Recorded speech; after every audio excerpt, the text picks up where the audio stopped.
बराबर ये पांच इंद्रियों थी भगवान माताजी ने जमाड़िए। ओम ह्रीं प्राणाय स्वाहा, ओम ह्रीं अपानाय स्वाहा, ओम ह्रीं उदानाय स्वाहा, ओम ह्रीं व्यानाय स्वाहा, ओम ह्रीं शमानाय स्वाहा। परब्रह्मणे नमः। આપણે જપતા જપતા પાણી પીએ, ભગવાન પણ પીવે તો એક ચમચી પાણી ભરી તાસમાં ઉમેરીએ। મધ્યે પાન્યમ સમર્પયામિ। ફરીથી માને આગ્રહ કરીએ કે હે માં, જેવું મળ્યું જેટલું મળ્યું તને અર્પણ કરીએ। આનું ભક્ષણ કરી અમારા આ પરિવારનું રક્ષણ કરવા વાળી બનજે। કારણ કે કોકની અડધી ચા પીએ તો આપણે આનું કામ કરવું પડે।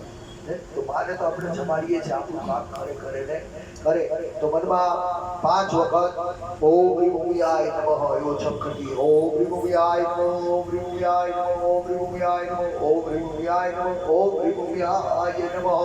ફરીથી માને આગ્રહ કરીને 5 વખત જમાડીએ। ઓમ હ્રીં પ્રાણાય સ્વાહા, ઓમ હ્રીં અપાનાય સ્વાહા, ઓમ હ્રીં ઉદાનાય સ્વાહા, ओम ह्रीं व्यानाय स्वाहा, ओम ह्रीं शमानाय स्वाहा। परब्रह्मणे नमः। 4 चमचे पाणी એ થાળીમાં મૂકી દઈએ, બાને હાથ ધોરાવીએ, મોઢું ધોરાવીએ, પાણી પીવે, ફરી પાછા હાથ ધોરાવીએ। હસ્ત પ્રક્ષાલયં સમર્પયામિ, મુખ પ્રક્ષાલયં સમર્પયામિ, મુખે આચમનીયં સમર્પયામિ, હસ્તોર્ઘ્યં સમર્પયામિ। જમી લઈએ એટલે મુખવાસ કરાવવો પડે। મુખવાસ કેવો હોય? તમાકુ વાળો જલ્દી જાય છે। શું તમારી બાજુ તમાકુની ખેતી થાય છે તો તમાકુના ખેતરને વાડ ન થાય, બીજું કઈ પણ તમે વાવો તો એને વાડ કરવી પડે, કોઈ ખાય ન જાય।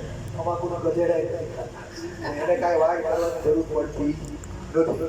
હવે માં ચડાવી દઈએ મુખવાસ પરિકલ્પયામિ। ત્યાર પછી જમાડો અથવા તો 5 જગ્યા એવી લીધી છે કે ત્યાં દક્ષિણા આપવી પડે। આમ તો દક્ષિણા શબ્દ પણ ખોટો છે, તમે એક બીજો શબ્દ લઈ આવ્યા દાન। દાન શબ્દ પણ ખોટો છે, સાચો શબ્દ છે દાન। દાન શબ્દ ક્યારે આવ્યો? 4,500-5,000 વર્ષ પહેલા કૃષ્ણ ભગવાન જે માગતા હતા એ આપણે ઘેર ભગવાન આવે, કોઈ પણ મહેમાન આવે એટલે આપણે વ્યવહાર કરીએ, આ દાન છે, દાન નથી। આપણે ઘેર આવ્યો એટલે ઘર એને કરવા જ પડે। તો જીવનમાં સુખી થવું હોય તો 5 જગ્યાએ ક્યારેય ખાલી હાથ ન જવાય।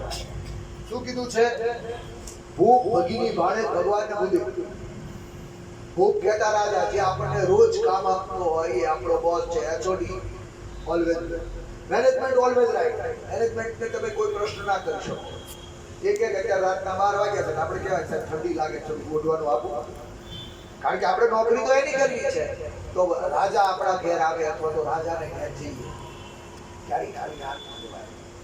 અમારે ત્યાંથી આવો ગયા છો ને કંકોડા મસ્ત રસ્તામાં લઈને ઉભા હોય છે, સ્કૂલ પછી સિંગોડા આંબલી, કારણ કે મારા મામા ગુજરાતમાં રહે છે, મેં બોર્ડરમાં ઘણી નોકરી કરી છે, આખો રોડ મારો તો અહીંયા રાજાને ઘેર જાઓ ખાલી હાથ ન જવાય। એ આવે તો પણ ખાલી હાથ મોકલાય। બીજું કીધું છે બેન ભગીની બેન આપણા ઘરે આવે અથવા તો બેન નાખીને છીએ ખાલી હાથ ન જવાય। ત્રીજું કીધું છે ભાડે, અમારી જેવા 100 બ્રાહ્મણ જમાડો અને એક ભાડે જમાડો, સરખું કોઈને કીધું છે। ચોથું કીધું છે ભગવાનને દ્વારે જાઓ। લાવ્યા છો ઘણી વખત અમે દઈએ કે અમને સારું એવી વસ્તુ લાવ્યા કે અમને કેનાલમાં નાખવા જવાને પેટ્રોલના પૈસા આપવા। બાળક આ જેવું તમે ભગવાનને અર્પણ કરો ને એવું જ ભગવાન આપણને આપે। જેવું આ દેહને જોઈએ ને એવું દેવને જોઈએ। તો ભગવાનના દ્વારે જાઓ ખાલી હાથ ન જવાય। 5મું તો બ્રાહ્મણ તમારા ઘરે આવે અથવા તો બ્રાહ્મણના ઘરે તમે ખાલી જાઓ ખાલી હાથ જવાય નહીં। જો કે વાતો બધા કરે પણ કોઈ દક્ષિણા આપતું નથી। દક્ષિણા કોઈ આપતું નથી। શું આપે? પૈસા। દક્ષિણા કોને કહેવાય? તો કે કર્મ કરાવ્યા પહેલા જે આપો એને દક્ષિણા કહેવાય। પહેલા તમારા મમ્માના પપ્પા અમારે ઘેર આવે તગારું લઈને આવે, એમાં ઘઉં હોય, બાજરો હોય, ચોખા હોય, વાડીના શાકભાજી હોય, આવીને ઓસરી કોરે મૂકે એટલે અમે લઈ લઈએ તોય બેઠા હો। પછી પૂછીએ ભાઈ શું આવ્યા હતા? તો ભાઈ અમારે નરેશના ઘરના તેડવા જવાનું છે ને એનું પૂરત જોવડાવવા આવ્યા છે। એ પહેલા આપીએ દક્ષિણા છે। અત્યારે કે મારા છેલ્લે સમજ્યું મજૂરી મહિનો કામ કરી પગાર તો બધા આપે, દક્ષિણા કોઈ નથી આપે। એટલે તમે આજે જે કાંઈ સુખી છો એ તમારા વડવાના પુણ્યને કારણે છો। અને તમે કરશો તો તમારા છોકરાઓ ભોગવશે. અહીં મા ભગવતીને જમાડ્યા છે તો છૂટા હાથથી બધી જગ્યાએ ચારે ચાર જગ્યાએ દક્ષિણા આપી દઈએ. ઓમ કર્માંતે દક્ષિણામ સમર્પયામિ, કર્માંતે દક્ષિણામ સમર્પયામિ. હરિ ઓમ. હરિ મા ભગવતીને યાદ કરી, કાન પકડી ક્ષમા માંગીએ કે અમે કોઈ મંત્ર જાણતા નથી, ક્રિયા જાણતા નથી, અમારી પાસે કોઈ એવા રૂપિયા નથી કે અમે તમારું પૂજન કરી શકીએ. દિવસમાં હજારો વખત ખોટું બોલીએ છીએ, પણ જેવા છીએ એવા તારા છીએ. અમે તારું આવાહન પણ જાણતા નથી ને વિસર્જન પણ જાણતા નથી. તો તારો બાળ ગણીને છોરું કછોરું થાય, માતર થાય. તું તો માં છે અને દુનિયામાં કોઈથી સૌથી મોટું કોઈ પાત્ર હોય ને, જે જીવતો જાગતો દેવ હોય ને, તો એ માં છે. કારણ આ બધા જ હોય, આપણે ન હોઈએ, માં ન હોય. મેં કીધું થોડુંક ભણી જાય, થોડા પૈસા થઈ જાય એટલે તરત ખબર પડે સોનમની બેઠ. અલા એ સાનીમાની બેઠી હોય તો હજી આપણે ગુજરાતમાં જ બળદના પૂંછડા આવડતા હતા. એ માં